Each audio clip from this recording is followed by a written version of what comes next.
The bus stopped at the Santa Rosa station around 4 in the afternoon. I woke up from a slight jolt and didn't immediately realize where I was. 3 months at my sick sister's bedside had taken their toll. Sleep deprivation, constant tension, and anxiety had become my constant companions. But Evelyn was getting better, and now I could go home. Last stop, ma'am, the driver said, looking at me in the rearview mirror. I nodded, slowly got up from my seat, and reached for my bag on the top shelf. My hands were shaking, the effects of lack of sleep or age, or maybe both. Let me help you. The driver got up from his seat and easily reached my worn travel bag. Thank you, young man, I said, feeling older than my 67 years. When I got off the bus, I squinted against the bright California sun. April weather in Santa Rosa was always unpredictable. Hot one day, rainy the next. I took out my phone and dialed Ethan's number. It rang once, then went to voicemail. Ethan, it's Mom. I'm here and will be home in about half an hour. I hope Noah and Lucy will be happy to see me, I said cheerfully, even though I felt completely exhausted. The taxi dropped me off 2 blocks from home. I always did that so I could walk down familiar streets after a long absence. 30 years ago, there had been nothing but vacant lots and a few houses here. But now it was a well-kept suburb with neat fences and trimmed lawns. My house was at the end of the street, a 2-story house with a white fence and an apple tree in the yard. The apple tree was the first thing Derek, my first husband, and I planted when we bought the lot. The closer I got to the house, the heavier my bag became, and my fatigue seemed to grow with renewed strength. I was already imagining hugging my grandchildren, drinking tea in my kitchen, and lying down in my bed. At first, I didn't understand what was happening. My suitcases were standing by the gate, the same ones I had left at home 3 months ago, taking only a travel bag with me. I quickened my pace, feeling my heart begin to pound. There was a note taped to the door. If you want to come back, start paying rent like a stranger. $800 a month. Ethan. I read the note 3 times before it sank in. My son, my Ethan, had kicked me out of my own home, the home I had built. My knees buckled, and I sank down onto the front steps. The spring wind fluttered the note, and I tore it off, crumpling it in my hand. How could this have happened? The house was mine. Every board, every nail, every shingle on the roof. I remembered standing in this very spot 30 years ago, only then it was a vacant lot overgrown with tall grass. Derek died suddenly of a heart attack at the age of 34. Ethan was only 6 and Caroline was 4. The insurance was only enough to buy the land and lay the foundation. I built everything else myself, working at the post office during the day and in a cafe in the evenings. I saved every penny for building materials. Mrs. Brooks? I started at the voice and looked up. Leonora, what's wrong? Standing next to me was Martha Jenkins, my neighbor of 25 years. We weren't close friends, but we had always been good neighbors. Her dark hair was now almost completely gray, but she remained as straight and trim as ever. Ethan, I showed her the note. He kicked me out of the house. Martha took the paper, read it, and frowned. But it's your house. You built it. Technically, I swallowed the lump in my throat. Technically, I signed it over to Ethan 5 years ago after Thomas died to avoid inheritance taxes. Thomas, the thought of him made my heart ache. He came into my life when I had given up hope of ever finishing the house. The roof was leaking. I didn't have enough money to feed myself, let alone 2 children. That was 18 years ago. I was working at the post office, sorting letters. He came in to send a package to his sister and dropped his wallet. I called out to him and we started talking. Thomas was a builder who had just moved to Santa Rosa from Oregon. When I told him about my problems with the house, he offered to help, just because he was a kind man. First, he fixed the roof, then he helped with the wiring. I cooked him dinner to thank him. We started dating when Ethan turned 18 and Caroline turned 16. The kids didn't accept him right away, especially Ethan. But gradually, Thomas became part of our family. We got married a year later, and the next 20 years were the happiest of my life. Leonora, Martha's voice brought me back to reality. You can't sit here. Come to my place, have some tea, calm down. I nodded, feeling tears welling up in my throat. I stood up with difficulty and glanced at the house. A curtain fluttered on the second floor. Someone was watching me. Was it Tammy? Or maybe one of my grandchildren? I'll try calling Ethan again, I said, dialing my son's number with trembling fingers. There must be some kind of misunderstanding. Voicemail again? I didn't leave a message. Martha helped me carry my suitcases to her house. We didn't speak the whole way, and I was grateful for that. There were too many thoughts running through my head, too many memories. Here, take this, Martha said, handing me a cup of hot tea as we settled into her kitchen. It has lemon balm in it. It's calming. Thanks, I took a sip. I don't understand how this could have happened. Ethan never. It's all her, Martha interrupted me. Tammy, she turned him against you. I frowned. Tammy, Ethan's wife, had never been particularly fond of me, but there was no open hostility between us. At least I didn't think so. What makes you think that? Martha sighed and sat down opposite me. You've been staying with your sister for 3 months, Leonora. A lot has changed in that time. Tammy, she's been spreading rumors about you. Rumors? I felt a chill inside. What rumors? That you abandoned your grandchildren, that you don't care about them, that you left to have fun instead of taking care of your sister. Martha looked away, avoiding my gaze.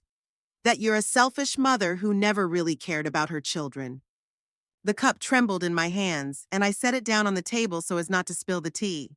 That's not true, I whispered. How could she?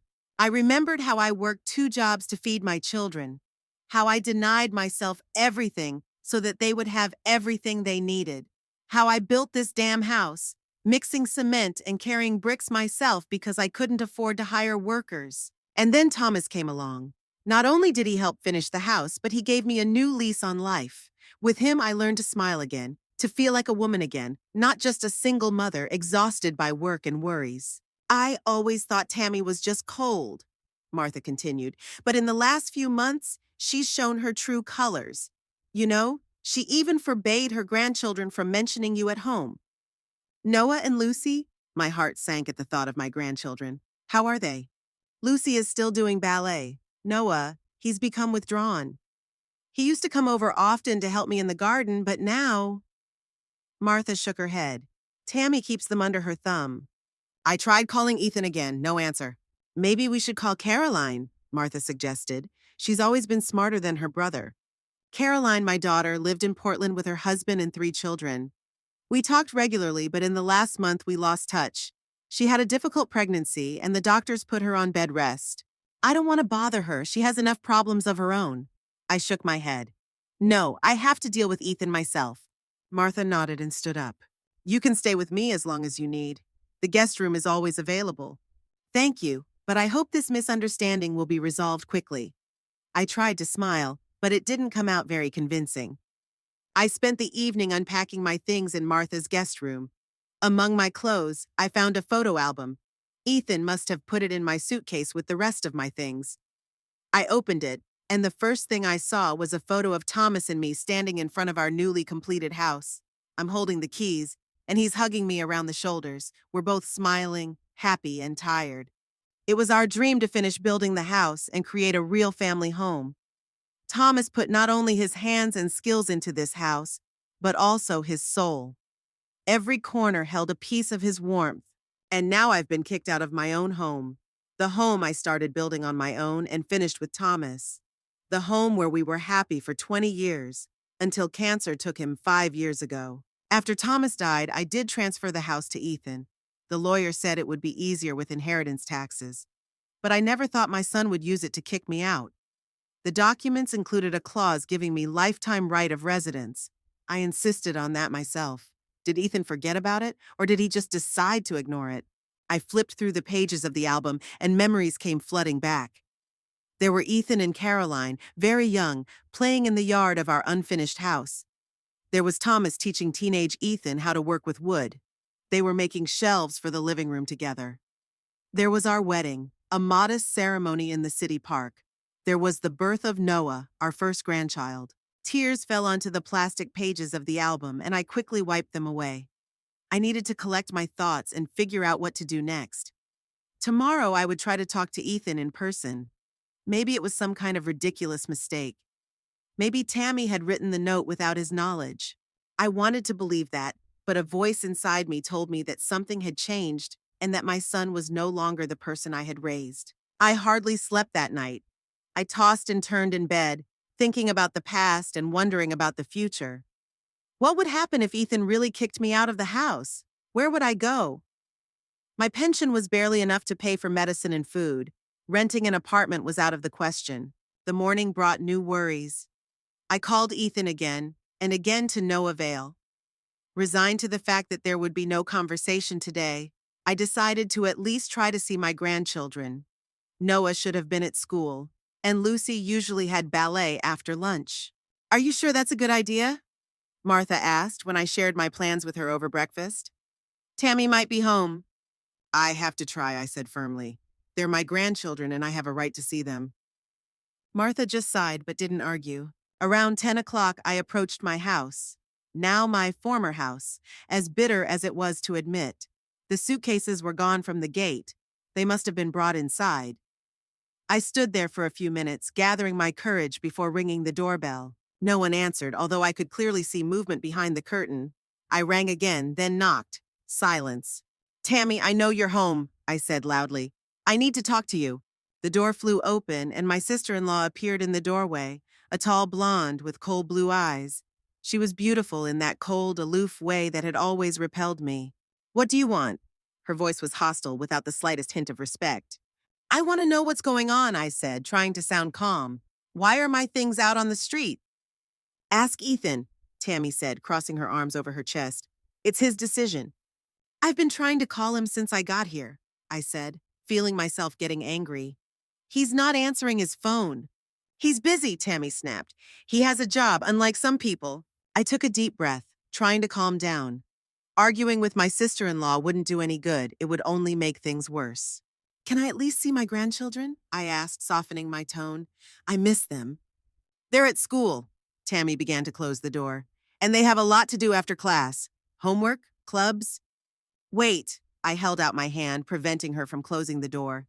Tammy, what's going on? We were never best friends, but we weren't enemies either. Why now? For a moment, I thought I saw something like doubt flash in her eyes. But it quickly disappeared, replaced by cold determination. You abandoned us for 3 months, Leonora. Ethan realized he could manage without you. We all can. This house is ours now, and we decide who lives in it. She slammed the door, almost pinching my fingers. I stood on the porch, feeling a wave of anger and resentment rising inside me. Abandoned? I went to take care of my dying sister. How could you call that abandoning? With a heavy sigh, I turned and walked away from the house. I wasn't going to get anywhere today. I needed to find Ethan and talk to him in person. If he really thinks I should pay to live in my own house, he should tell me to my face. Suddenly, I remembered the lawyer who had drawn up the papers for the house. Harold Woods, an old family friend. He should remember the clause about lifetime residency. Maybe he could help? I took out my phone and dialed his office number, praying that he was still working and hadn't retired. To my relief, his secretary answered and said that Mr. Woods was still seeing clients, although he had cut back on his hours. She made an appointment for me for the next day. With this small victory, I returned to Martha's house feeling like I had a plan. I would prove my right to the house through legal means if Ethan refused to listen to reason. How did it go? Martha asked when I returned. It was awful, I replied honestly. Tammy wouldn't even let me in the door. She said I abandoned them. Martha shook her head. That woman, she's always been jealous of you, of your closeness with Ethan, with your grandchildren. Jealous? I looked at my neighbor in surprise. Why would she be? You were the center of their family, Leonora, especially after Thomas died. Your grandchildren loved spending time with you, and Ethan always consulted you on important matters. Martha shrugged. Tammy must have decided that your absence was the perfect opportunity to change everything. I didn't answer, lost in my thoughts. Could my daughter-in-law really have been jealous of me? And had Ethan been so influenced by her that he had kicked his own mother out of the house? I spent the whole day trying to call my son. By evening, I was ready to drive to the auto repair shop where he worked, but Martha talked me out of it.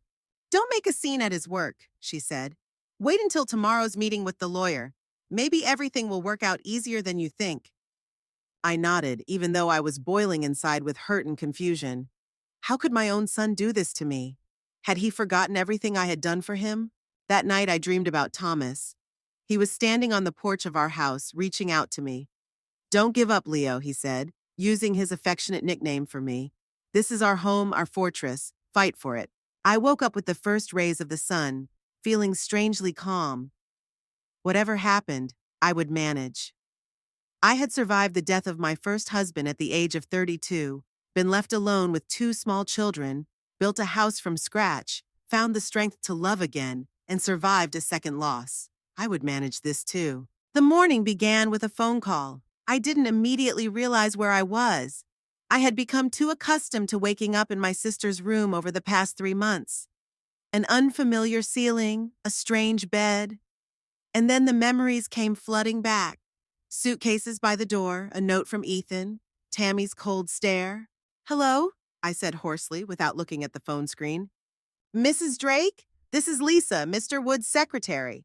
I'm sorry to call so early, but Mr. Woods asked me to let you know that he can only see you this afternoon. He's flying out to Seattle for a conference tomorrow." I glanced at the clock. It was 7 in the morning. "Yes, of course," I said, finally waking up.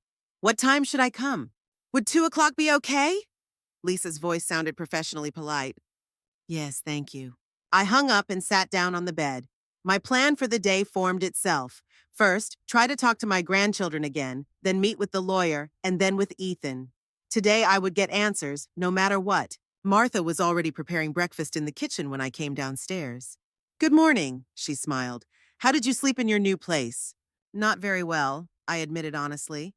"But it's not because of the bed. It's very comfortable. It's just that my thoughts won't let me rest." Martha nodded understandingly and placed a cup of coffee in front of me. "Do you have plans for today?" "Yes." I took a sip. The coffee was strong, just the way I liked it. "I want to try to catch my grandchildren before they leave for school, and I have an appointment with Harold Woods this afternoon." "Noah and Lucy usually leave the house at 8:15. Martha glanced at her watch. "You still have time." I quickly finished my coffee and got up. "I'll go now. I don't want to miss this chance." "Good luck." Martha squeezed my hand. "And be careful with Tammy. She's changed over the last few months." I nodded and left the house. It was a cool morning. Spring in Santa Rosa was always changeable.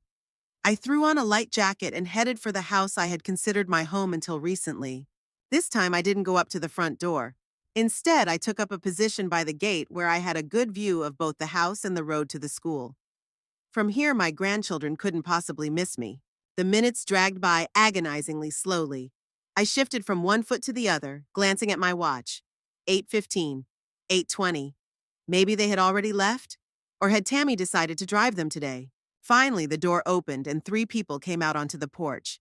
Tammy and my grandchildren. I immediately noticed how tall Noah had grown, almost as tall as his mother. And Lucy. My little Lucy now looked like a grown-up girl with long blonde hair tied back in a neat ponytail. "Noah, Lucy," I called, moving closer. The children froze. Tammy spun around, her face contorted with anger. "What are you doing here?" she hissed. "I told you yesterday." "I came to see my grandchildren," I replied firmly. "And you can't stop me." "Grandma?" Lucy took a step toward me, but Tammy held her back by the shoulder. "You don't have time," Tammy told the children. "You'll be late for school." "Just 5 minutes," I pleaded with my daughter-in-law. "Please, Tammy." For a moment, I thought she hesitated, but then her face hardened again. "Number, get in the car, kids." She pushed Noah and Lucy toward the garage. "And you come back when Ethan is home. This is his house, and he decides who can be here." "It's my house, too," I blurted out. "I built it long before you came into our lives." Tammy smiled, and that smile was full of superiority. "Really? The papers say otherwise. Legally, this house belongs to Ethan, and that means it belongs to me, too." She turned to the children. "Get in the car, now." Noah walked toward the garage without looking at me. Lucy paused for a second, giving me a guilty look, then followed her brother. "What did you tell them about me?" I took a step toward Tammy. "What lies are you spreading?" "Only the truth." Tammy crossed her arms over her chest. "That you abandoned them for 3 months. That your sister is more important to you than your own grandchildren." "My sister was dying," I exclaimed. "She had no one but me." "And your grandchildren have only one grandmother," Tammy retorted. "And she disappeared for 3 months without even saying goodbye. I called every day." It wasn't true, but it was close. I really tried to call as often as I could, but the reception in the mountainous area where Evelyn lived was often poor. Phone calls are no substitute for real communication, Tammy said, turning to leave. If you want to talk, come over tonight. Ethan will be home after 6. With that, she headed for the garage where her children were waiting for her. I stood at the gate, feeling helpless and angry. What was going on? Why was Tammy turning everyone against me? And why was Ethan letting her do it? I didn't wait until evening. Instead, I decided to find my son right now, to talk to him in person, face to face. He worked as a mechanic at Flynn's auto repair shop, not far from downtown. 15 minutes on the bus, and I was standing in front of a large hangar with a sign that read, Flynn's Auto Service. Inside, it smelled of motor oil and rubber. Several cars were on lifts, and mechanics in blue overalls worked without paying attention to strangers. Can I help you, ma'am? A young man in a uniform shirt approached me. I'm looking for Ethan Drake, I said. He works here as a mechanic. Oh, Ethan, the guy nodded. He's in the far bay. Go on in, but be careful. They're doing repairs right now. I thanked him and headed in the direction he pointed. My heart was beating like crazy. What would I say to my son? How would I explain my feelings? And most importantly, would he understand me? Ethan was standing with his back to me, leaning over the open hood of an old Ford. He didn't hear me coming because of the noise in the workshop. Ethan, I called, and he flinched, straightening up abruptly. Mom? He turned around and I saw the surprise on his face. What are you doing here? I came to talk to you, I said, trying to keep my voice calm. You're not answering your calls. Ethan wiped his hands on a rag and looked away. I was busy. So busy you couldn't answer your mother? I couldn't hide the bitterness in my voice. Ethan, what's going on? Why are my things out on the street? He sighed and looked around as if checking to see if anyone could hear us. Let's go outside, he said finally. It's too noisy in here. We went out through a side door into a small employee parking lot. Ethan took out his cigarettes, a bad habit I had been trying unsuccessfully to break for years. You smoke? I couldn't hide my surprise. Since when? Since I started having problems you don't even ask about, he snapped, lighting up. I was taken aback by his aggression. Ethan, I just got back. How am I supposed to know about your problems if you don't even answer your phone? He took a deep drag and blew the smoke to the side. Where are you living now? At Martha's, I replied. She kindly offered me a guest room, but I don't understand why I can't live in my own house. Because it's not your house anymore, Ethan said, looking past me. You signed it over to me 5 years ago, remember? I remember. I took a step toward him, but that was only to avoid inheritance taxes. The documents include a clause giving me lifetime right of residence. You can't just kick me out. I can. His voice sounded tired. Because I added a clause that you have to contribute your share to the maintenance of the house, and you didn't do that. What clause? I froze. What are you talking about? Remember that additional document you signed before you left for Evelyn's? Ethan finally looked me in the eyes. There was a note there. I racked my brain. Indeed, before I left, Ethan had come with some papers related to the house. Something about insurance, if I remember correctly. I signed without reading. I trusted my son unconditionally. You lied to me, I whispered, feeling the ground slip away beneath my feet. No, Ethan shook his head. I was just protecting my family. This house needs repairs, Mom. The roof is leaking, the wiring is outdated, and the pipes are about to burst. And we don't have any money. And you decided that kicking out your own mother was a good way to solve your financial problems? I couldn't believe my ears. I'm not kicking you out. Ethan threw down his cigarette butt and crushed it with his boot. You can live with us if you pay your share. $800 a month. $800? I laughed at the absurdity of the situation. Ethan, my pension is only $1,200. How am I supposed to live on $400? Get a job, he shrugged. You're not that old. Or move in with Caroline. To Caroline's? I shook my head. She's about to have her 4th child, Ethan. They're already crowded without me. Then find a job, he repeated. Or rent an apartment. You can find a room in a decent neighborhood for $800. I looked at my son and didn't recognize him. Where was my caring boy who always protected me? Who cried on my shoulder when Thomas died? Who swore he would always be there for me? Is that Tammy? I asked quietly. Is she turning you against me? Ethan's face hardened. Don't bring Tammy into this, he snapped. This is my decision. I don't believe you, I shook my head. You couldn't have changed that much. Ethan sighed and ran his hand through his hair, a gesture he had picked up from Thomas. People change, Mom. I've changed. I have a family, children, responsibilities, and I can't afford to support you too. Support me? I gasped in indignation. You talk as if I've been a burden on you my whole life. I built this house myself, Ethan. I worked 2 jobs to put a roof over your and Caroline's heads. That was a long time ago. He looked away. And then Thomas came along and finished the job. Yes, Thomas came along. I felt a lump rising in my throat. He helped us, Ethan. He became part of our family. He loved you like a son. He wasn't my father. Ethan's voice sounded bitter. My father was Derek, whom you forgot so quickly. So that's it. It's all about Thomas. My second marriage, which Ethan, it turns out, never fully accepted. I never forgot your father, I said quietly.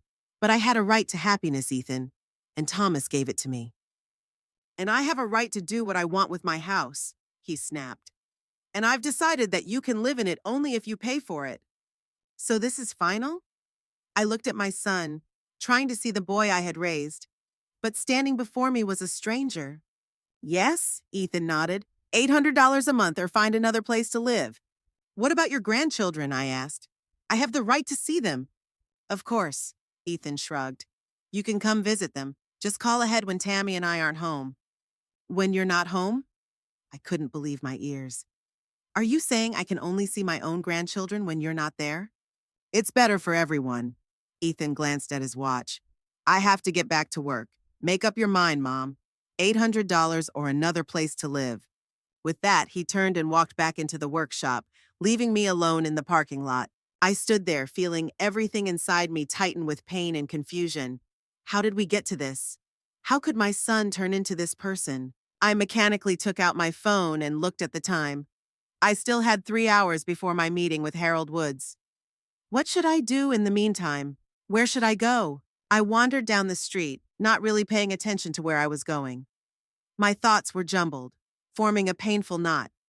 Ethan, my boy, my son, had kicked me out of the house I had built for him and his sister, the house where Thomas and I had been happy, the house that held so many memories.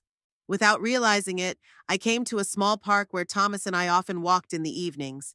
Nothing had changed here. The same benches, the same flower beds, the same trees. I sat down on a bench and closed my eyes. What would Thomas have said if he had seen what Ethan had become? He always believed in the best in people, always found excuses even for the most unsavory deeds. Everyone has a reason for doing what they do, Leo, he used to say. You just have to understand that reason. What was Ethan's reason? Was it really just money, or was there something else, something deeper? I remembered what he had said about Derek. The one you forgot so quickly. Had he really been holding a grudge all these years because I had remarried? But it had been 12 years after Derek's death before Thomas showed up. Was that quickly? Or maybe it was Tammy. Martha said that my sister-in-law had always been jealous of my closeness to Ethan and my grandchildren. Maybe she had been turning him against me for years, and my move to my sister's house was the last straw. The phone rang, pulling me out of my thoughts. The screen lit up with Caroline's name. Hello? I answered quickly, happy to hear my daughter's voice. Mom? Caroline sounded alarmed. What's going on? Ethan called and said you made a scene at his work. A scene? I couldn't believe my ears. Caroline, I just came to talk to him. He threw my things out on the street and is demanding that I pay rent for my own house. Mom, Caroline's voice softened. That's not your house anymore. You signed it over to Ethan, remember? I remember. I was starting to lose my patience. But there was a clause about me having lifetime residency, and now Ethan says I signed some kind of addendum. Yes, he told me about it, Caroline interrupted. Mom, you signed that document yourself. It clearly states that you have to contribute to the upkeep of the house if you live there. And you knew about that? I couldn't believe my ears. And you didn't warn me? I thought you read what you signed, Caroline said irritably. Mom, listen, Ethan and Tammy are in a difficult financial situation. The house needs repairs, they have 2 children. I understand, I interrupted. But why did they decide to solve their problems at my expense? Caroline, my pension is $1,200. Ethan is asking for $800. How am I supposed to live on the remaining $400? Get a job, my daughter suggested in the same tone as Ethan. Or, you can move in with us. Temporarily, of course, until you find a job or another place to live. With you? I swallowed the lump in my throat. You're about to have your fourth child, Caroline. You're already cramped. We could put you up in the living room, she said uncertainly. On a cot. It's only temporary, Mom. I closed my eyes, feeling tears welling up in my throat. My daughter was offering me a fold-out bed in the living room, temporarily, of course, until I found a job, at 67 years old. Thank you, Caroline, I said, trying to keep my voice steady. I'll think about your offer. But first, I want to talk to a lawyer. I have an appointment with Harold Woods in... I glanced at my watch. 2 hours. A lawyer? Caroline's voice sounded worried. Mom, you're not going to sue Ethan, are you? I want to know my rights, I said firmly. That house was mine for 30 years. I built it with my own hands, and I'm not going to let them throw me out on the street like this. Mom, listen, Caroline began, but I cut her off. No, you listen to me. My voice trembled with suppressed emotion. I gave Ethan and you my whole life. I worked 2 jobs to put a roof over your heads. I denied myself everything so you wouldn't want for anything. And now, when I need your help, you offer me a cot in the living room or a life on $400 a month? Mom, Caroline's voice sounded tired. Don't be dramatic. No one is throwing you out on the street. Ethan offered you a choice. Pay rent or move out. Rent for my own house, I exclaimed. The house I built for you. That was a long time ago, Caroline snapped. And besides, Thomas did most of the work, not you. I fell silent, stunned by her words. So Caroline, too? She also thinks I did nothing for this house? That I don't deserve to live in it? I'll call you back later, I said finally, after I see the lawyer. Mom, don't do anything stupid, Caroline warned. Don't ruin your relationship with Ethan even more. Goodbye, Caroline. I hung up without waiting for a response. Sitting on a park bench, I felt completely alone. My children, whom I had raised with such love, for whom I had worked myself to exhaustion, to whom I had given my whole life, they had turned their backs on me in my hour of need. What had happened to them? When had they become so cold? Or had they always been this way and I just hadn't noticed, blinded by maternal love? I got up and slowly walked toward Harold Wood's office. I still had an hour and a half before our meeting, but I had nowhere else to go. I'd better wait there in the reception area. The lawyer's office was in an old building in the city center. I remembered coming here with Thomas 5 years ago, after his diagnosis. We had transferred the house to Ethan to avoid inheritance issues. Thomas had insisted on a clause about my lifetime residence. You built this house, Leo. It's yours no matter what happens. The secretary, a young woman with a friendly smile, showed me into the reception area. Mr. Woods will be available in half an hour, she said. Would you like some coffee or tea? Tea, please, I said, sitting down on the sofa, feeling the fatigue come back with a vengeance.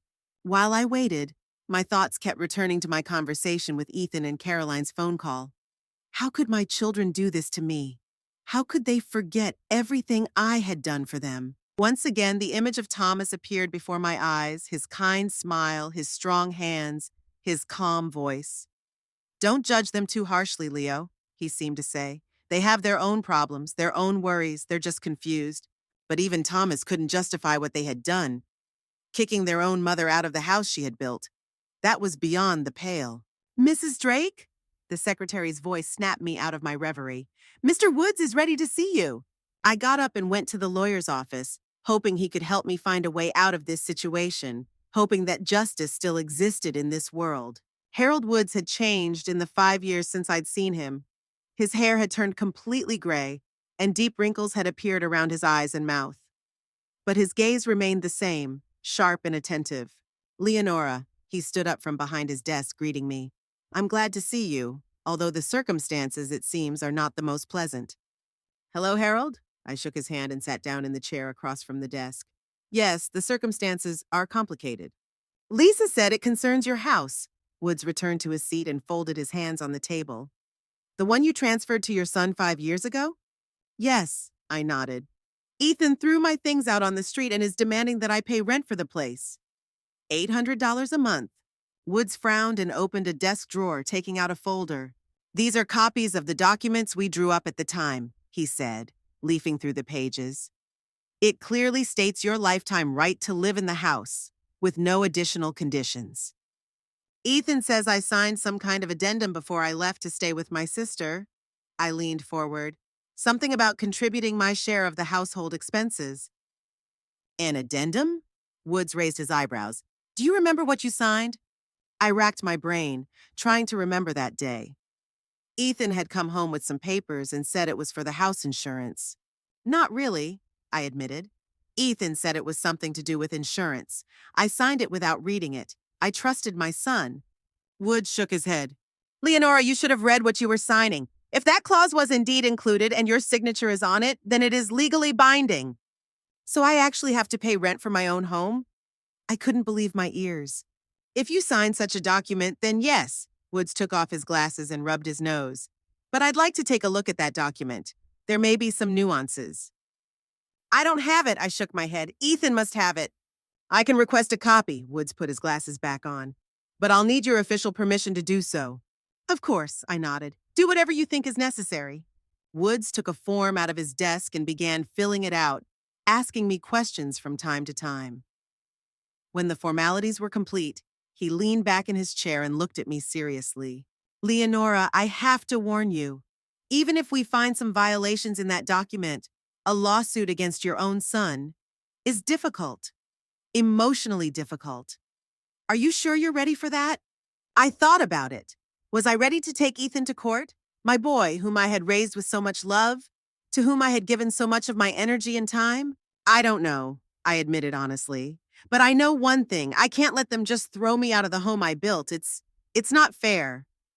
Woods nodded.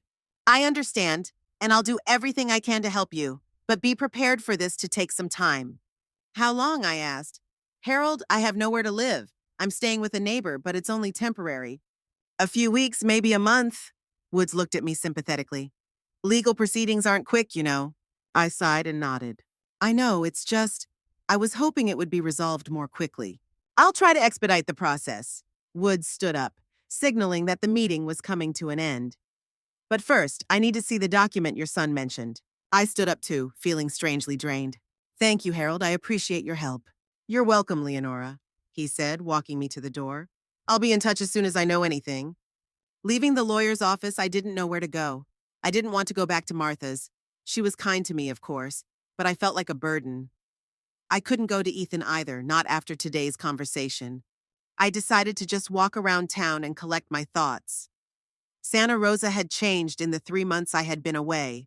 New stores had opened, the old park had been renovated, and a new sculpture had been installed in the main square. Or had I changed? Maybe the city had always been like this, and I just hadn't noticed, absorbed in my own worries. Passing by the cafe where I used to work evenings, I noticed a sign in the window. Barista assistant needed, part-time. I stopped to look at it. Maybe it was a sign. Maybe I really should find a job. But who would hire a 67-year-old woman? Especially for a job that required speed and dexterity, qualities I had long since lost. With a heavy heart, I walked on. I had to decide what to do next. I couldn't pay Ethan $800. That left me with too little to live on. Moving in with Caroline on a cot in her living room was humiliating, and I didn't want to burden my daughter in her situation.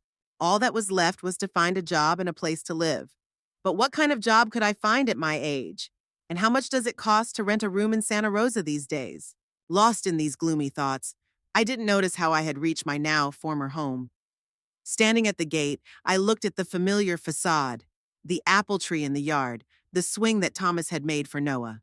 So many memories, so much love had been put into this house. And now I stood in front of it like a stranger, like an outsider. The sound of the door opening brought me out of my reverie. Ethan came out onto the porch, dressed in his work clothes, looking tired. He noticed me and froze for a moment, then slowly walked over to the gate. Mom? His voice sounded surprised. What are you doing here? Just passing by, I said, trying to sound calm. You're back from work early. I took the day off. Ethan looked uncomfortable. I had to do something at home. We stood on opposite sides of the gate, so close physically and yet so far apart emotionally. I was at Harold Woods's, I finally said. He says there's no mention of any payment for lodging in the original documents. Ethan frowned. He has outdated copies. There's a supplementary agreement that you signed. I want to see it, I said firmly. That document. Why? Ethan crossed his arms over his chest. You signed it anyway. I have a right to know what I signed, I said, not looking away. Harold will request a copy officially if you don't show it to me voluntarily. Ethan sighed and shook his head. Mom, why make this so difficult? Just accept the situation as it is. Either pay the rent or find another place to live. This is my home, Ethan, my voice trembled. I built it for us, for our family. How can you just kick me out? I'm not kicking you out, he repeated irritably. I'm asking you to contribute your share to the upkeep of the house. It's only fair. Fair? I smiled bitterly. You think it's fair to ask your mother for money to live in the house she built for you? That was a long time ago, Ethan looked away. And Thomas did most of the work, not you. The same words Caroline had used. It was as if they had conspired to devalue everything I had done for this house. I started building it long before Thomas, I said quietly. I laid the foundation, built the walls, put up the roof. Yes, it leaked. Yes, the wiring was bad. But I did everything I could, Ethan. I worked 2 jobs so you and Caroline would have a roof over your heads. And then he came along and fixed everything, Ethan said, his voice tinged with long-held resentment. Like always, the great and perfect Thomas. I looked at my son, beginning to understand. You were jealous, I whispered. All this time you were jealous of him. Ethan flinched as if he had been struck. Don't be ridiculous. It's true. I took a step closer to the gate. You were jealous because I fell in love with another man after your father. Because Thomas helped us. Did what you couldn't. Because he took a place in my life that you thought belonged only to you and Caroline. Enough. Ethan raised his hand, stopping me. I don't want to discuss this. But we have to, I insisted. Because that's what stands between us. Not money, not the house. Your resentment toward me for being happy with Thomas. You betrayed your father's memory, Ethan blurted out, his face contorted with pain. You swore you'd love him forever, and then you just replaced him with someone else. There it was. That was what had been eating at him all these years.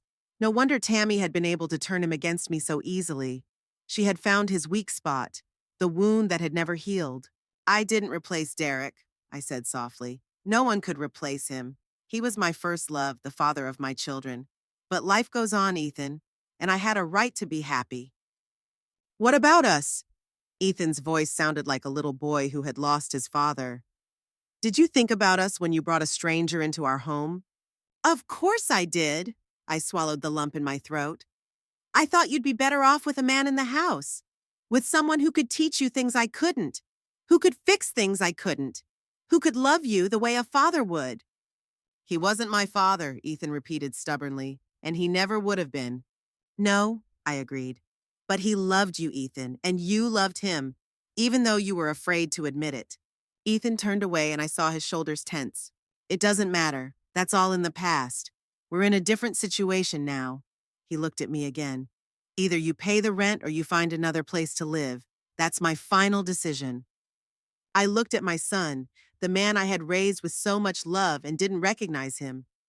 Where was the caring boy who brought me flowers from the neighbor's field?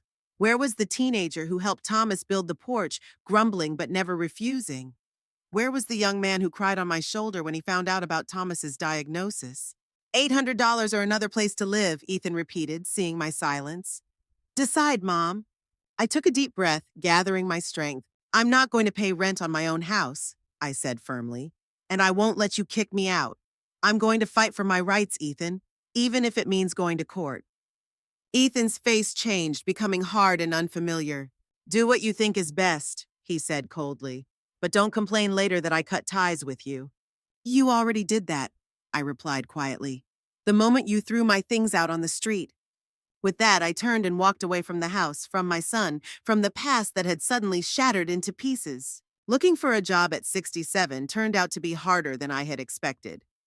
The first week after my conversation with Ethan, I walked around half of Santa Rosa, visiting stores, cafes, and libraries.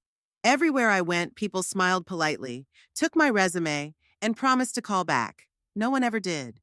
Don't be so upset, Martha said at breakfast, looking at my downcast face. You'll find something. Why don't you try a nursing home? They're always looking for help. I nodded vaguely, not wanting to admit that the very thought of working in a nursing home made me shudder. I wasn't ready to consider myself part of that category, even though my age suggested otherwise. Martha proved to be a true friend during those difficult days. Not only did she give me a room, but she also helped me look for a place to live. We looked through the newspapers and the internet, but rent in Santa Rosa was much higher than I remembered. A decent room cost at least $500 and apartments started at $800. Why don't you just stay with me? Martha suggested one evening as we were once again looking through the ads without success. The house is big and it's too spacious for me since Frank died. I can't take advantage of your kindness like that. I shook my head. This has to be a temporary solution. Don't be silly. Martha waved her hand. I enjoy your company. You can pay what you can for groceries and utilities. I hesitated. The offer was tempting, but something inside me resisted. Maybe it was pride, or fear of becoming a burden, or unwillingness to admit that my own children had kicked me out of my home. I'll think about it, I said finally. Thank you, Martha. I hadn't heard from Harold Woods in 10 days. I was starting to get nervous. What if Ethan was right and I had really signed that document? What if I had no legal right to the house? Every day I walked past the school hoping to see my grandchildren. Several times I spotted them from a distance, but they either didn't see me or pretended not to. That hurt more than anything else. On one of these outings, I ran into Patricia Morris, the mother of one of Lucy's classmates. We weren't close, but we always said hello when we saw each other. Leonora, she exclaimed when she saw me. You're back in town. How are you? Not bad, thanks, I smiled awkwardly. How's your daughter? Are she and Lucy still friends? Patricia's face changed, becoming tense. Not really, she looked away. Melinda doesn't go to your house anymore. After what happened. After what? I tensed up. Patricia was clearly uncomfortable. Well, Tammy told us about your problems, about how you left, abandoning everyone. She said you hadn't even called the children the whole time. What? I couldn't believe my ears. That's not true. I called almost every day. Oh, Patricia looked embarrassed. I didn't know. Tammy said you just disappeared, that she didn't even know where you were. I was at my sister's. My voice trembled with indignation. She was sick, and I was taking care of her. Everyone knew where I went. Of course, Patricia began to back away. I'm sorry, I have to run. It was nice to see you. She hurried away, leaving me completely confused. What else had Tammy told the neighbors? What lies had she spread about me? When I got home to Martha, I told her about the encounter. I'm not surprised, she sighed. Tammy has told many people that you just ran away, that you're an irresponsible grandmother who only thinks about herself. But why? I didn't understand. Why would she do that? Martha looked at me thoughtfully. Have you ever noticed how she reacts when Ethan spends time with you? Or when the grandchildren prefer to be with you rather than her? I frowned, trying to remember. Tammy had always been a little distant when it came to family gatherings. She rarely participated in our conversations and often found excuses to leave early. But I chalked it up to her personality. She just wasn't very sociable. Do you think she was jealous? I asked uncertainly. I'm sure of it, Martha nodded. Especially after Thomas died. You started spending more time with Ethan and the kids. Remember how often they came over for dinner? How Noah stayed over almost every weekend? I remembered. Indeed, after Thomas's death, I clung to my family like a lifeline. And Ethan and the children responded in kind. They spent a lot of time with me and supported me. But Tammy always stayed away. She used your absence to completely sever that connection, Martha continued, to become the sole center of the family. It made sense, terrible, painful sense. That evening, Caroline called. Mom! I'm coming tomorrow, she said without preamble. The doctor has allowed a short trip and I want to help you and Ethan sort things out.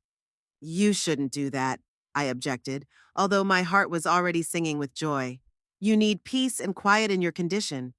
It won't be long, Caroline said with determination in her voice. I've already bought the tickets. I'll be there around 3. The next day, I met my daughter at the bus station. She had visibly rounded out. Her pregnancy was no longer a secret, but she looked cheerful and determined. Mom, she hugged me tightly. How are you? I've been better, I replied honestly, but I'm managing. We drove to Martha's, who insisted that Caroline stay with her. On the way, I told my daughter about my unsuccessful search for a job and a place to live, about my conversation with Harold Woods, and about the rumors Tammy had been spreading. That can't be, Caroline shook her head. Ethan said you just couldn't agree on the financial terms. He didn't say anything about Tammy. Of course he didn't, I sighed. He always defended her, even when she was wrong. I'll talk to him, Caroline promised. This is some kind of misunderstanding. Ethan couldn't just kick you out of your home.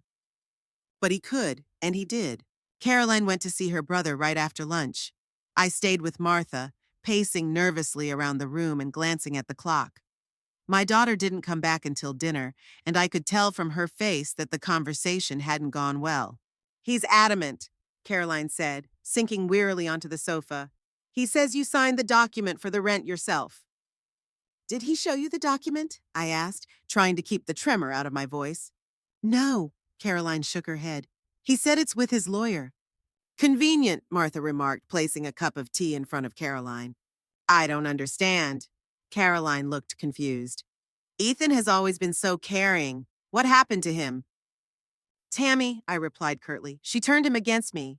Don't be silly, Caroline dismissed. Ethan is a grown man. He makes his own decisions. Did you talk to her? I asked. Yes. Caroline looked away. She was convincing. She told me how you hadn't called the children in months, how you forgot Lucy's birthday. What? I gasped in indignation. I called almost every day, and I sent Lucy a birthday present and a card.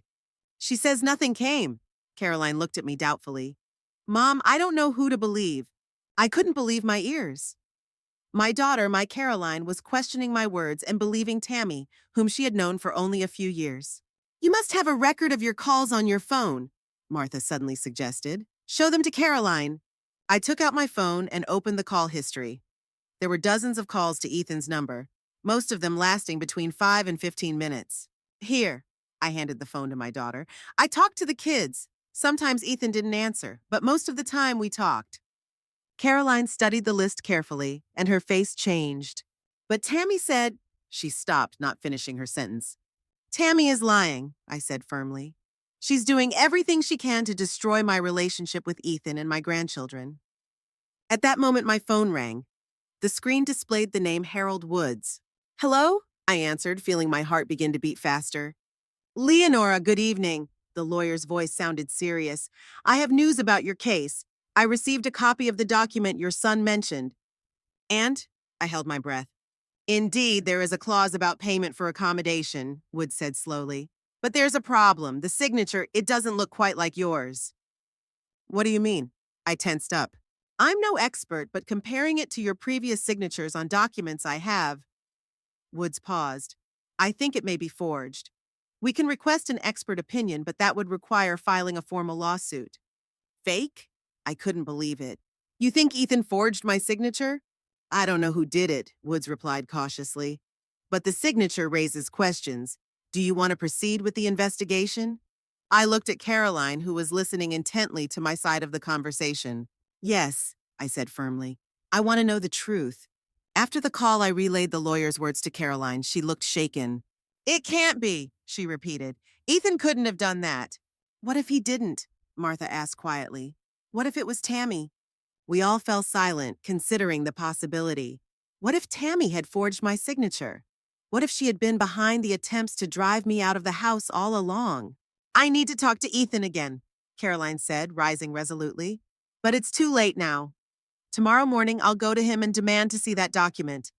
The next morning was cloudy, with heavy clouds hanging over Santa Rosa, promising rain.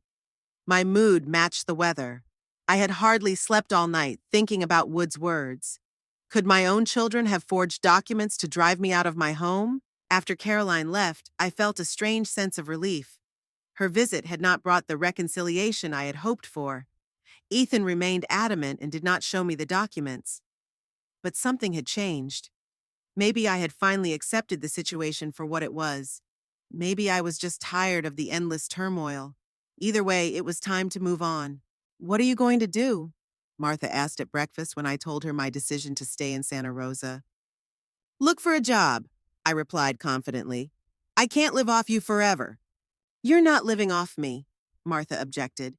You help around the house, you cook, and besides, I enjoy your company. I smiled, grateful for her words. But my mind was made up. I need to work anyway, not just for the money, but to feel useful and needed. Have you thought about where to look? Martha poured me some more coffee. I thought about it. Over the past 2 weeks, I had been to every store and cafe in town, but everywhere I went, I was politely turned down. Who would want an older woman with no work experience for the past 20 years? Unless… The library, I said suddenly. The city library. I worked there part-time many years ago when I was building my house. Maybe someone still remembers me. Great idea, Martha beamed. Sarah Collins, I think, is still the head librarian there. Did you know her? Yes, I nodded, feeling hope rise inside me. She was just starting when I left. She was very young. She's not so young anymore, Martha smiled. But she's a good woman. I think she'll help you if she can. After breakfast, I got ready, put on my best suit. Luckily, it was in the suitcases Ethan had left behind, did my hair neatly, and even put on some light makeup. Looking in the mirror, I tried to see myself through the eyes of a potential employer. What could I offer? Experience, wisdom, responsibility. Was that enough? The Santa Rosa City Library had hardly changed over the years. The same stately red brick building, the same wide steps, the same heavy doors. Inside, of course, much had changed. There were computers, modern bookshelves, and a cozy reading area. But the smell remained the same, the smell of books, paper, knowledge. I approached the reception desk where a young woman with bright hair was sitting. Hello, I began, trying to sound confident. May I speak with Sarah Collins? The girl looked up from her computer. Do you have an appointment? No, but it's a personal matter, I smiled. We're old acquaintances. The girl looked at me doubtfully, but picked up the phone anyway. Mrs. Collins, you have a visitor. She covered the receiver with her hand and whispered, What's your name? Leonora Drake. Leonora Drake, she repeated into the receiver. She says you know her. Okay, I'll get her. She hung up and looked at me again. Mrs. Collins will be right with you. Please wait over there, she said, pointing to a small waiting area. I sat there, nervously stroking the handle of my bag when I heard a familiar voice. Leonora, it can't be. I looked up and saw Sarah as energetic as ever, although her hair was now streaked with gray and there were wrinkles around her eyes. Sarah, I said, rising to meet her, I'm so glad to see you. We hugged, and for a moment all the worries of the past few weeks faded away. How good it was to see a familiar face and a friendly smile. Let's go to my office, Sarah took me by the arm. We have so much to discuss. In her cozy office, over a cup of tea, I told her everything that had happened. About my trip to my sister's, about my return, about how Ethan had kicked me out of the house, about the suspicious document, about the lawyer. Sarah listened intently without interrupting, only occasionally shaking her head in disbelief. I can't believe it, she said when I finished. Ethan always seemed like such a nice boy. He was nice, I sighed. I don't know what happened. Tammy certainly played a part, but it's still his decision. What are you going to do now? Sarah asked. Look for a job, I said, straightening up. Find a place to live. Get on with my life. That's why I came, actually. I need a job, Sarah, and I thought of the library. Sarah looked at me thoughtfully. You know, we have an opening for a library assistant. Jean retired a month ago and we haven't found a replacement yet. The pay isn't great, of course. Anything will do, I said quickly. I know how to work with books, catalogs, although computers aren't my strong suit. You can learn that, Sarah smiled. The system isn't as complicated as it seems. Can you work 4 days a week from 10 to 6? Of course. I couldn't believe my luck. Thank you, Sarah. You have no idea how much this means to me. Don't thank me yet, she winked mischievously. It's not an easy job. Students, children, always demanding something, making noise. I can handle it, I said confidently. When can I start? Monday, Sarah opened her diary. Come at 9 and I'll show you everything and tell you what to do. Leaving the library, I felt reborn. I had a job. It wasn't the most prestigious and the pay wasn't great, but it was the beginning of a new life. My own life, independent of children. Martha greeted the news with enthusiasm. I told you Sarah would help, she said, hugging me happily. We have to celebrate. I'll bake your favorite apple pie. Don't go overboard, I smiled, touched by her concern. I haven't done anything yet. I just got a job. That's already a victory, Martha said seriously. The first step toward a new life. She was right. It was a victory, small but significant, and for the first time in a long time, I felt like I was in control of my life. My first day at work flew by. Sarah showed me the cataloging system, taught me how to use the computer program, which turned out to be easier than I feared, and introduced me to my colleagues. By the end of the day, my head was spinning with new information, but I felt satisfied. I did it. I could do it. Gradually, working at the library became part of my new routine. I got up early, made breakfast for myself and Martha, went to work, came home in the evening, and made dinner. Martha and I often sat on the porch watching the sun go down and talking about everything under the sun. She became a true friend to me, someone I had been missing so much since Thomas's death. But I couldn't stop thinking about my grandchildren. I missed them, Noah's voice, Lucy's laughter, our weekends together. I tried calling Ethan several times, but he didn't answer. Tammy ignored my calls too. I even tried to wait for the children outside their school, but they either didn't notice me or pretended not to. The solution came unexpectedly. Elizabeth Rodriguez, an English teacher at the school where Noah and Lucy studied, often visited the library. We met when she was looking for a rare book for her class, and we quickly hit it off. "You know so much about literature," she remarked one day. "Did you used to be a teacher?" "No," I smiled. "I've just always loved to read, and so do my grandchildren." I stopped, feeling a familiar pain. "Grandchildren?" Elizabeth asked, interested. "Do they go to our school?" "Yes," I nodded. "Noah and Lucy Drake. Noah is in 8th grade, Lucy is in 6th. "Oh, I know Noah." Elizabeth perked up. "He's a very talented boy, especially in literature. He wrote an amazing essay on To Kill a Mockingbird last month." I felt a rush of pride and sadness at the same time. We're not talking right now," I said quietly. "Family problems." Elizabeth looked at me intently. "You know, Noah often stays after school in the library, doing his homework. Maybe you could meet him there without your parents?" My heart beat faster. The chance to see my grandson, to talk to him. "Do you think he'd agree?" "I can offer to help him with his essay." Elizabeth shrugged. "Tell him there's some good material at the city library, and then it's up to you." That's what we decided. On Thursday after lunch, I paced nervously between the bookshelves, glancing at the front door. Noah was supposed to arrive at 3. My heart skipped a beat every time the door opened. And then he walked in, tall, thin, with tousled dark hair, so much like Ethan at his age. I froze, afraid to ruin the moment. He looked around, clearly searching for someone, Elizabeth, no doubt. Then he noticed me and froze. "Grandma?" His voice was a mixture of surprise and uncertainty. "Hello, Noah." I took a step toward him but stopped, not knowing how he would react. "How are you?" He looked around as if checking to see if anyone else had seen him with me. "What are you doing here?" "I work here," I said, pointing to the badge on my blouse. "I've been here for 3 weeks." "You work here?" He looked surprised. "But you're old?" I smiled. "Not too old to handle books." Noah shifted awkwardly from foot to foot. "Miss Rodriguez said there were books here for my essay." "Yes, there are," I nodded. "Come on, I'll show you." We went to the far corner of the library, where I had set up a table with the books he needed. My heart was beating like crazy. It felt so strange to be next to my grandson and feel this awkwardness between us. "How's Lucy?" I asked when he sat down at the table. "Fine," he shrugged, not looking at me. "Still doing ballet." "How are you doing in school?" "Miss Rodriguez says you write excellent essays." "Fine," he repeated, but I noticed a slight smile. We were silent. I didn't know where to start, how to explain the situation without turning him against his parents. "Noah," I finally decided. "Do you know what happened between me and your father?" He tensed. "Dad said you don't want to pay for the house, even though you should." "That's not exactly true," I said cautiously. "The thing is, I built this house, long before you were born, even before your parents met." Noah looked up at me. His eyes were the same brown as Ethan's, as Derek's. "Dad says you signed papers saying you would pay." "I didn't sign any papers," I said firmly. "And the lawyer who's handling my case thinks the signature on the documents may be forged." Noah frowned, thinking about what I had said. "But why would Dad?"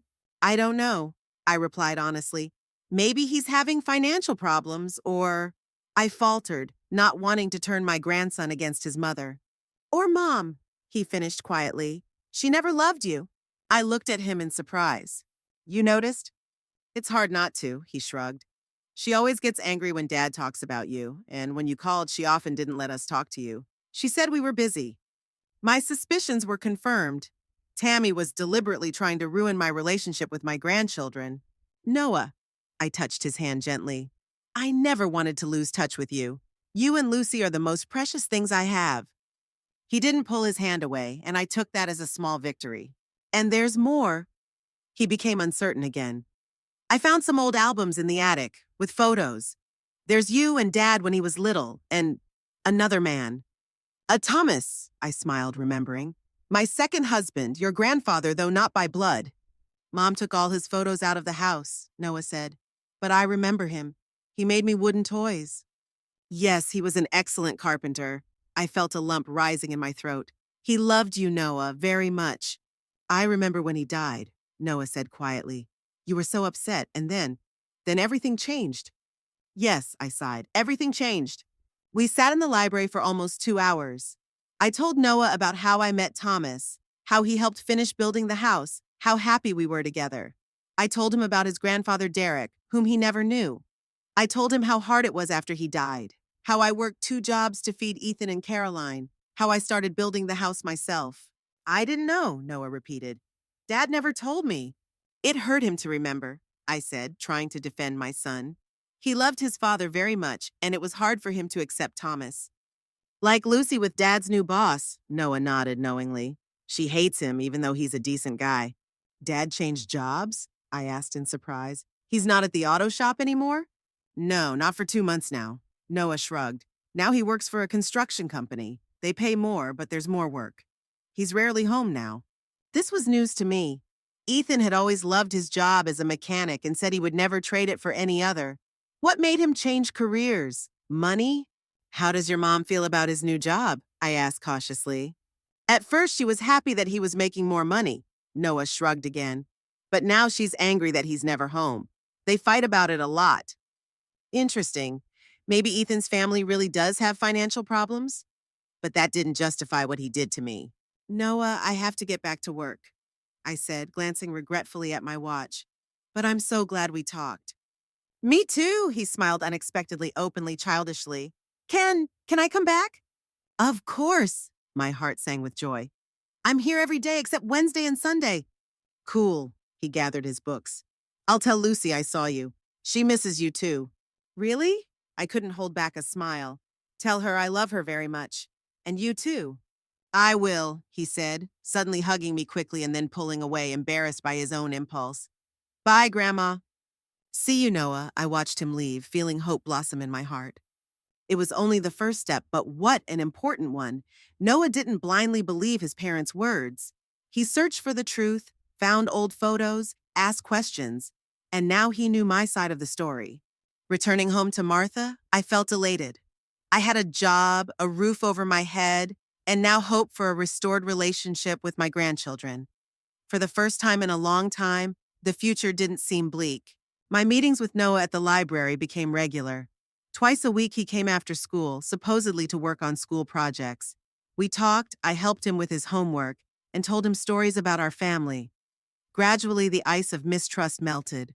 Once he even brought with him the very photo albums he had found in the attic. Look, is that you?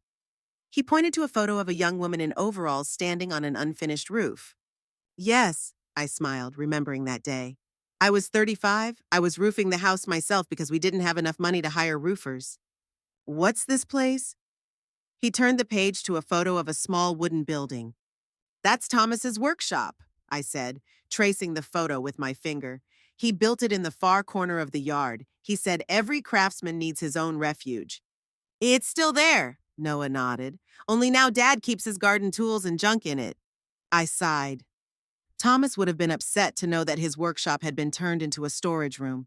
He loved that place so much, spending hours there creating beautiful things out of wood. Grandma, Noah suddenly became serious. I told Lucy about you, about our conversation. She wants to see you too. My heart fluttered with joy. Really? I couldn't hold back a smile. I miss her so much. But there's a problem, Noah frowned. Mom won't let her go alone after school. She always picks her up herself or sends her friend Jenny. I understand, I nodded, trying to hide my disappointment. Maybe someday things will change. I have a plan. Noah leaned closer, lowering his voice. This Saturday, my mom is going to her sister's in Oakland for the whole day. My dad will be at work. Lucy and I will be home alone. I held my breath, beginning to understand where he was going with this. Noah, I don't want you to get in trouble because of me. There won't be any trouble.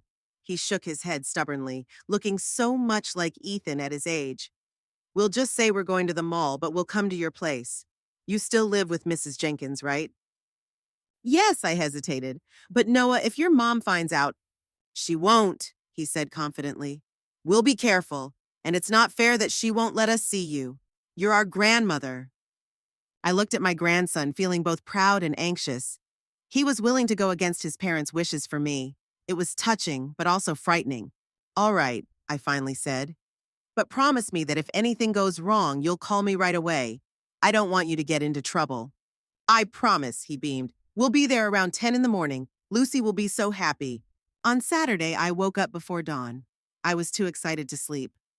I made breakfast for Martha, tidied up the house, and baked an apple pie, Lucy's favorite dessert. Everything had to be perfect. At exactly 10 o'clock, the doorbell rang.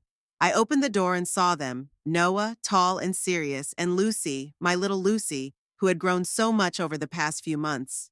Her blonde hair was pulled back into a neat ponytail, and her blue eyes, a perfect copy of Tammy's, looked at me with uncertainty and hope. Grandma, she whispered, and suddenly threw herself into my arms. I hugged her, feeling a lump in my throat. I had waited so long for this moment.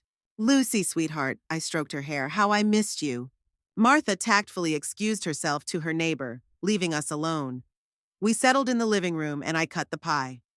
Lucy chattered nonstop, telling us about school, ballet, and her friends. Noah occasionally chimed in, but mostly he was silent, watching us with a slight smile. And I'm taking piano lessons, Lucy announced, finishing her second piece of pie. Miss Peterson says I'm talented. I don't doubt it, I smiled. You've always had a good ear. Grandma, Lucy suddenly became serious. Why don't you live with us? Mom says you don't want to, but Noah said that's not true. I looked at Noah, who nodded in support of me. It's complicated, sweetie, I began cautiously. Sometimes adults have disagreements. Your parents think it's better for me to live separately. But that's not fair, Lucy pouted. I want you to live with us. I want that too, I said quietly. But it's not possible right now. Tell her about the papers, Noah suggested. About how the house is actually yours. I sighed and began to explain. Of course, I tried to keep it simple, without getting into legal details or making Ethan and Tammy look bad. Lucy listened attentively, asking questions from time to time. So your mom and dad lied to you? She finally asked. Not exactly, I shook my head. We just have different perspectives on the situation, and a lawyer will help us figure out who's right. When will that be? Lucy leaned forward. Soon. I took her hand. Harold Woods has scheduled a meeting with your father for next week. Then everything will be decided. I want you to come back. Lucy squeezed my hand tightly. Everything is different without you. Mom is always angry. Dad is hardly ever home. They fight all the time, Noah added. About money, about the house, about everything. Those words hurt me. Had my problems with Ethan affected his relationship with Tammy? I didn't want that, no matter how much I resented my sister-in-law. We spent almost the entire day together. We looked at old photos, and I told stories about their father as a child, about Thomas, about how we built the house and planted the garden. Lucy was particularly interested in the garden. Were there really roses of every color? She asked, looking at a photo of a blooming rose garden. Yes, I smiled. Thomas ordered seedlings from different countries. He said that every rose was special, just like every person. And now there's nothing there, Noah sighed. Mom dug everything up last year. She said roses require too much care. Another pain. The rose garden had been Thomas's pride and joy, his legacy. And now there was no trace of it left. Around 4 o'clock, the children began to gather. They had to get home before Tammy returned. We'll come back, Noah promised. We just have to figure out how to do it without Mom finding out. Be careful, I hugged them goodbye. And remember, no matter what happens, I will always love you. After they left, the house suddenly seemed empty and quiet. I sat in my chair, replaying every word, every smile in my mind. Seeing my grandchildren had given me strength. Now I knew for sure that I would fight for my home, for my right to be part of their lives. The next day, Harold Woods called. Leonora, I have good news. His voice sounded cheerful. The expert confirmed that the signature on the document is not yours. It's a forgery. Are you sure? I held my breath. Absolutely, Woods was adamant. I've scheduled a meeting with Ethan for Wednesday at 2 p.m. in my office. You must be present. Of course. I felt my heart beat faster. Thank you, Harold. You have no idea how important this is to me. Don't thank me yet, he warned. Ethan may deny everything. He may hire his lawyer. This could drag on. I'm ready for that, I said firmly. I'll fight as long as it takes. On Wednesday, I arrived at Wood's office half an hour before the appointed time. I was so nervous that my hands were shaking. I hadn't seen Ethan in almost a month since that unpleasant conversation at his office. How would he react to the evidence of forgery? Would he admit his guilt or deny everything? Ethan arrived at 2 sharp. I expected him to bring a lawyer, but it seemed he had decided to handle it himself. He looked tired. Dark circles under his eyes, a pale face, tense shoulders. Mom? He nodded at me without looking me in the eye and turned to Woods. What's going on? Why the urgency? Have a seat, Mr. Drake. Woods pointed to a chair. We have a serious conversation to have. Ethan sat down, his whole demeanor showing his impatience. I don't have much time. I have to get back to work. Then let's get right to it. Woods took a document out of his folder and placed it in front of Ethan. This is a copy of the agreement your mother allegedly signed, an agreement that she would pay for her living expenses. So what? Ethan shrugged. She signed it. No, Woods shook his head. She didn't. The signature is forged. What nonsense? Ethan frowned. I saw her sign it myself. No, Ethan, I finally spoke up. I never signed any document like that. You gave me something to sign about home insurance, remember? But not this. Mr. Drake. Woods took out another document. This is the expert's report. The signature on the agreement is not your mother's. It's a forgery. A rather crude one, I might add. Ethan took the report, glanced over it, and turned even paler. I don't understand. He looked genuinely confused. I remember my mom signing it. What exactly did I sign, Ethan? I asked gently. Do you remember what was written in that document? He rubbed his forehead as if trying to remember. Something about insurance. Tammy prepared the papers and said it was necessary to renew the home insurance. I exchanged glances with Woods. My suspicions were confirmed. Tammy. She had been behind this all along. Ethan, I leaned toward my son. Tammy deceived you. She used my signature from the insurance document and forged it on this agreement. No, he shook his head. She wouldn't do that. Mr. Drake, Woods said firmly, the facts speak for themselves. The signature is forged, and the original documents transferring the house clearly state your mother's right to lifetime occupancy without any additional conditions. Ethan sat with his head down. I could see how hard it was for him to accept the truth. Tammy, his wife, the mother of his children, had deceived him and used him against his own mother. Why? He finally asked quietly, looking up at me. Why would she do that? I think she was jealous, I replied just as quietly. Jealous of you, of the children. She wanted to be the only center of the family. And that's why she forged the documents? Ethan looked shaken. That's why she turned the children against you? She told them you didn't call? That you forgot Lucy's birthday? You knew about this? Now it was my turn to be surprised. Caroline told me. He looked away. After her visit. I didn't believe her then. I thought she was exaggerating. There was a heavy pause. Woods remained tactfully silent, giving us a chance to sort things out. What now? Ethan finally asked. Are you going to take us to court? No, I shook my head. If you acknowledge my right to the house, there will be no court. Of course I do. He looked tormented. I never wanted to kick you out, Mom. It's just, Tammy said you agreed to pay, that it was fair. And then when you came back and denied it, I didn't know who to believe. You should have believed me. I couldn't keep the bitterness out of my voice. I'm your mother, Ethan. I've never lied to you. I know, he said, lowering his head. I'm sorry, I screwed up big time. Suddenly, his phone rang in his pocket. Ethan took it out, glanced at the screen, and frowned. It's Tammy, he said, looking confused. What should I tell her? The truth, I said firmly. The whole truth, Ethan, about the forged signature, about my right to the house, about everything. He nodded and took the call, leaving the office and stepping out into the hallway.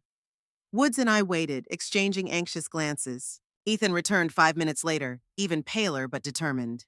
I told her, he said, sinking heavily into a chair.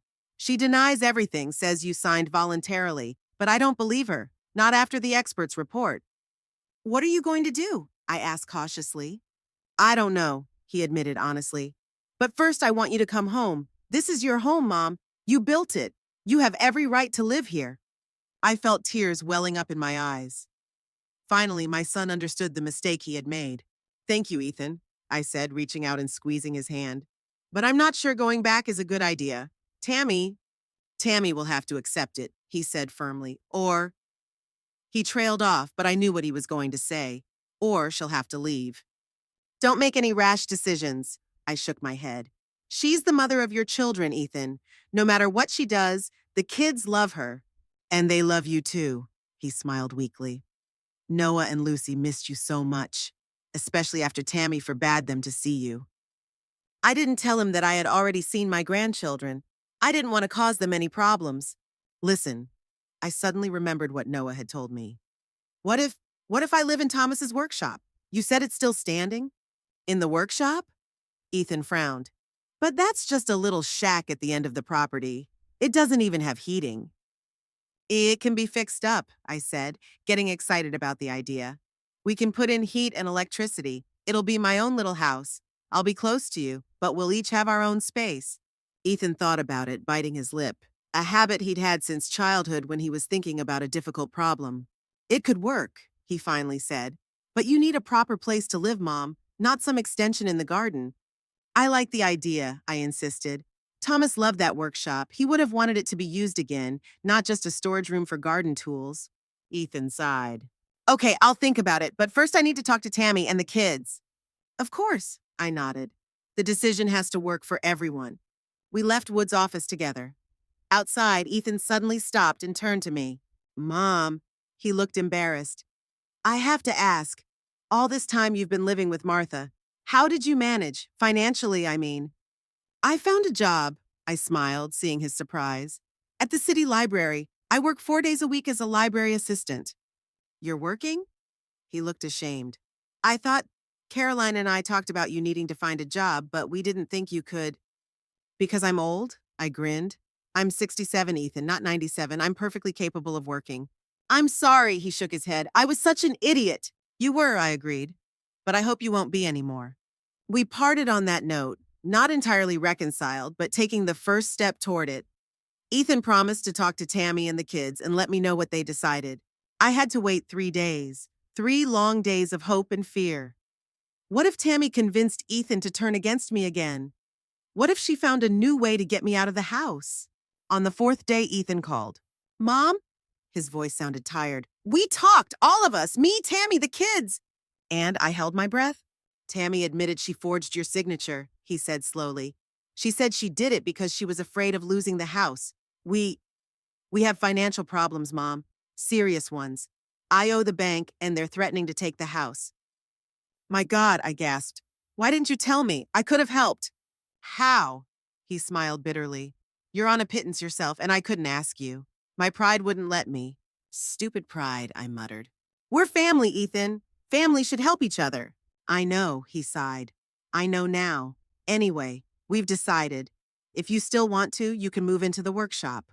Noah and I have already started cleaning it out. It needs some repairs, but we should be done by the end of the month. Really? I couldn't believe my ears. And Tammy agrees? She's in no position to object, Ethan said harshly. After what she did.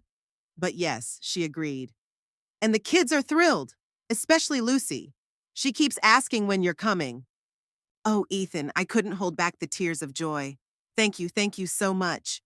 Don't thank me, his voice faltered. I don't deserve it. Just come home, Mom. Home. How sweet that word sounded. The next 3 weeks flew by in a flurry of activity. Ethan and Noah worked on the workshop, turning it into a cozy little house. They wired it for electricity, installed a small stove for heating, replaced the windows, and repaired the roof. I helped as best I could, choosing furniture, curtains, and dishes. Lucy also participated. She drew sketches for wall decorations and made cushions for the sofa. Tammy kept her distance. She didn't interfere, but she didn't help either. I could see how hard it was for her to accept my return, how afraid she was of losing her influence over the family. But she tried, for Ethan's sake, for the children's sake, and I appreciated that. Finally, the day of the move arrived. Martha helped me pack and set the table for a farewell dinner. "I'll miss you," she said, hugging me. "Although, of course, I'm glad you're coming home." "I'll miss you too," I said sincerely. "You're a true friend, Martha. Thank you for everything." "Nonsense!" She waved her hand. "You would have done the same for me." I knew she was right, and I promised myself I would never forget her kindness. Ethan picked me up at lunchtime. He loaded my few belongings into the car, and we headed home. Home, after almost 2 months away. As we pulled up to the house, I felt my heart begin to race. Nothing had changed. The same white fence, the same apple tree in the yard. But now, in the far corner of the lot, there was a small house. Thomas's former workshop, completely transformed. It had a new roof, freshly painted walls, and curtains on the windows. Noah and Lucy greeted us at the gate. They rushed toward me as soon as I got out of the car. "Grandma, finally!" Lucy threw her arms around my neck. "We've been waiting so long!" "Come on, let's show you your new house." Noah took my hand. "We did everything just the way you wanted." They led me to the workshop, excitedly telling me about every detail, how they chose the color of the walls, how Ethan did the electrical work himself, how Lucy sewed the curtains. Inside, the house was small but cozy. One room divided into zones, a bedroom, a living room, and a kitchenette. A small bathroom was attached to the side. Everything was compact but functional. And most importantly, it was full of love. I saw it in every detail, in every little thing. "Do you like it?" Ethan stood in the doorway watching my reaction. "Very much," I said, looking around the room. "It's perfect, Ethan, just perfect." "Thomas would have been happy," he said quietly. "He always wanted this workshop to be used for something good." I nodded, unable to speak because of the lump in my throat. Yes, Thomas would have been pleased. His workshop, his favorite place, was now my home. We unloaded the boxes and I began to slowly settle in. The children helped, as did Ethan. Tammy didn't show up.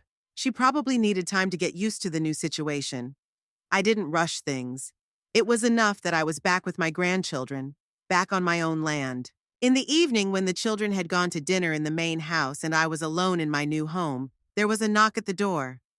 I opened it and saw Tammy, tense, uncertain, but determined. "Can I come in?" she asked. Of course, I stepped aside to let her in. She looked around, visibly nervous. "It's cozy," she finally said. "Yes," I nodded. "Ethan and the kids worked hard on it." There was an awkward pause. Neither of us knew how to start the conversation after everything that had happened. "I came to apologize," Tammy finally blurted out. "For the document, for signing it, it was wrong." "Yes, it was," I said, not intending to make it easy for her. "I was scared," she said, lowering her head. "The bank was threatening to take the house. Ethan owed a huge amount of money, and then you left for 3 months. I thought that if you paid for the rent, it would be easier for us." "You could have just asked," I said quietly. "I would have helped. I always have." "I know," she sighed. "But I was always jealous. Ethan admired you so much, and so did the children, and I was always in the background." "That's not true," I shook my head. "Ethan loves you. He chose you. He started a family with you." "But you were always there," her voice sounded hurt. "Always ready to help, give advice, support, the perfect mother, the perfect grandmother." "And I just couldn't compete with you." "You didn't have to," I said gently. "Family isn't a competition, Tammy. It's support, care, love. Everyone has their own role, their own place, and everyone is equally important." She was silent, staring at the floor. I could see how hard it was for her to admit her mistake, how difficult it was to accept me back into the family. "I won't interfere in your life," I promised. "I have my own home now, my own job. I'll be around, but I won't impose myself on you." "A job?" She looked up. "Ethan said you found a job?" "At the city library," I nodded. 4 days a week. I like it." "That's good," she looked surprised. "I didn't think that I could work at my age?" I smiled. "A lot of people think that, but I'm still capable of being useful." Tammy smiled back unexpectedly, faintly, uncertainly, but sincerely. I'm glad you're back, she said, and I could tell she meant it. The kids missed you, and so did Ethan, even though he wouldn't admit it. I missed you too, I replied honestly, all of you. We didn't hug goodbye. It was still too early for that. But something had changed. There was hope that with time, we could build a new, healthier relationship. The next few days were filled with pleasant chores. I continued to settle into my little house, went to work, and spent time with my grandchildren. Ethan and Tammy gave me complete freedom to see the children. Noah and Lucy could come to my house anytime, and I could go to the main house whenever I wanted. Gradually, life began to settle down. One day, while sorting through my things, I found some old rose seeds that Thomas had kept in his collection. I showed them to Lucy and told her about the rose garden that had once adorned our yard. Her eyes lit up. "Let's plant them again," she exclaimed. "Can we, Grandma?" I wasn't sure if the seeds were still viable after so many years, but the idea of restoring the rose garden seemed wonderful to me. "Let's ask your parents," I suggested. It is their garden after all. To my surprise, Ethan supported the idea right away. "I remember how Thomas used to work on those roses," he said tenderly. "He was so proud of his rose garden." Even Tammy didn't object. "Just make sure it's far away from the house," she asked. "I have allergies, you know." And so, one sunny Saturday morning, we all went out into the garden. Ethan and Noah dug the beds, while Lucy and I planted the seeds and seedlings I had bought especially for the occasion. Tammy didn't join in, but she brought us lemonade and cookies, a small but meaningful gesture. As I worked in the garden, I felt a strange sense of peace. Life had come full circle. 30 years ago, I had started building this house and creating this garden. Then Thomas came and helped me. We were happy here. And now I was back here, planting roses again, part of this land, this family once more. "What are you thinking about, Grandma?" Lucy asked, noticing my pensive gaze. "About life," I smiled at her. "About how everything changes and yet remains the same." "Like roses?" She pointed to the ground where we had just planted the seeds. "Will they grow the same as before?" "Maybe not exactly the same," I stroked her head. "But they will be beautiful, beautiful in their own way, and that's what matters." Lucy nodded seriously, as if she understood something important. "I'm glad you're back, Grandma," she said, snuggling up to me. "It wasn't the same without you." "I'm glad too, sweetie."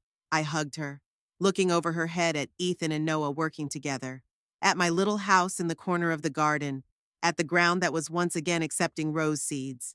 I'm home again. And it was true. It didn't matter where I slept, in the main house or in the little workshop. What mattered was that I was part of this land again, part of this family, part of the life I had once begun to build with such hope and love. The roses we planted that day didn't bloom right away, of course. They needed time to take root, grow strong, and flourish. Just like our relationship with Tammy, which was slowly but surely improving. Just like Ethan's financial situation, which was gradually improving with my help. Just like my new life, independent, but not lonely. But I knew that the roses would bloom. Maybe not all of them. Maybe not as bright as before. But they would bloom. And the garden would once again be filled with their fragrance and beauty. Just as my life was now filled with new hopes, new joys, and new meaning. I built this house 30 years ago. I put my whole soul into it, all my strength. And now, after all the trials, I was here again. Not quite the same as before, but still here. Home. And that was the main thing.